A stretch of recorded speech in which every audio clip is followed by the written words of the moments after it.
تندرستی کے چند اصول و قانون، جہاں تک کام چلتا ہو غذا سے وہاں تک چاہیے بچنا دوا سے۔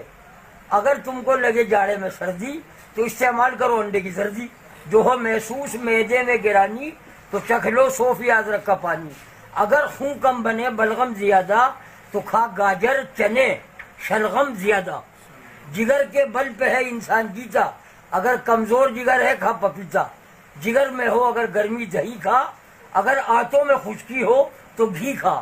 تھکن سے ہو اگر عضلات ڈھیلے تو فوراً دودھ گرما گرم پی لے۔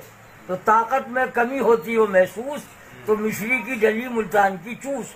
زیادہ اگر دماغ کا ہے تیرا کام تو کھا تو شہد کے ساتھ بادام۔ اور اگر ہو دل کی گرمی کا احساس مربع آملہ کھا اور انناس۔ جو دکھتا ہو گلا نزلے کے مارے تو کر نمکین پانی کے غرارے۔ اور اگر ہے درد سے دانتوں کو بیکل تو انگلی سے مسوڑوں پر نمک مل۔ جو بد ہضمی میں تو چاہے افاقہ تو 2 ایک موت کا کر لے تو فاقہ۔